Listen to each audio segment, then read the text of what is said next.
Polisi akhirnya menetapkan 6 orang prajurit desa Dataruklot, Kecamatan Tegalalang sebagai tersangka dalam kasus pencabutan penjor.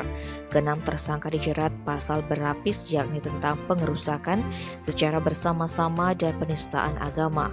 Kasat Reskrim Polres Gianyar AKP Aryo Seno Wimoko menjelaskan penetapan tersangka dilakukan setelah pihaknya melakukan sejumlah pemeriksaan keterangan saksi serta meminta keterangan para ahli serta hasil rekonstruksi.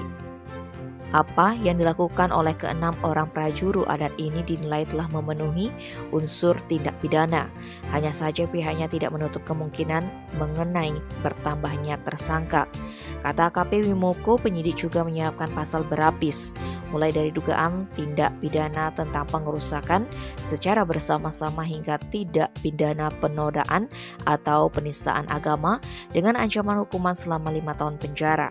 Seperti diberitakan sebelumnya, penjor milik keluarga Jeromangku Iketut warga dicabut pada hari penampahan galungan.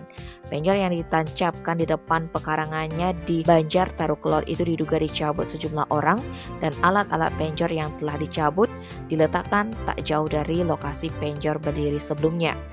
Keluarga Jeromangku Ketut warga saat ini tengah kesepekang atau dikucilkan desa Dataruklot akibat sengketa lahan dengan keramas setempat dan sampai ke meja hijau.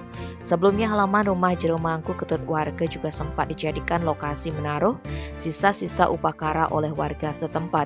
Sayangnya hingga saat ini belum ada titik terang dalam persoalan tersebut, bahkan cenderung semakin berlarut-larut meskipun pihak Pemkab Gianyar hingga saat ini masih terus berupaya untuk mendamaikan kedua belah pihak. Tim Bali Express melaporkan.